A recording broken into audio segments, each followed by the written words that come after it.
В Нерюнгри завершился межрегиональный джип-триал «Халлен 2018» по правилам мировой гонки RFC. Организаторами такого масштабного мероприятия традиционно является спортивно-техническая платформа «Эгден». За ходом соревнований следила Александра Цыбикова. На второй день спортсмены со своими экипажами из Якутска, Тынды, Алдана и Нерюнгри показывали всю красоту данного вида спорта. Организация такого мероприятия – это большой шаг в поддержку развития автоспорта в Южной Якутии. Конечно, у зрителей за эти 2 дня появились свои любимчики, а кто-то намеренно приехал, чтобы поддержать своих близких. Пришли участвовать, болеть за нашего друга Карифана. Под номером 122 его машина выступает. Уже 2-й год он выступает. Мы за него сильно болеем. Чудесное настроение, даже в плохую погоду настроение на 5 баллов.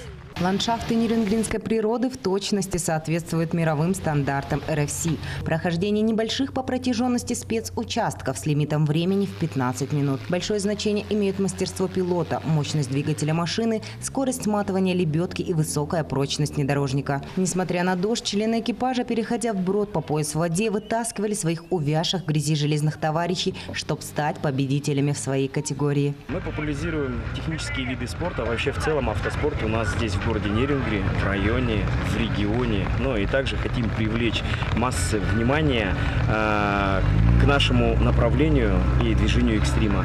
Мы хотим здесь сделать для нашего будущего поколения огромную спортивно-техническую платформу. Золото в категории «Хат» забрал Дмитрий Дмитриев с города Якутск. В классе «Медиум» Тимур Степанов, город Якутск. А в категории «Лайт» победу одержал нерюнгринец Алексей Зуев. Успешное проведение соревнований позволило Нерюнгри стать площадкой для отборочных соревнований на мировой этап гонок на внедорожниках, который пройдет в следующем году в Малайзии. Поэтому, без сомнений, все участники и нерюнгринцы будут с нетерпением ждать межрегиональный джип-триал «Халлен 2019». Александра Цыбикова, Лилия Ягудина, Нерюнгри. К этому часу у нас все новости, а прямо сейчас на нашем канале актуальное интервью. Оставайтесь с нами.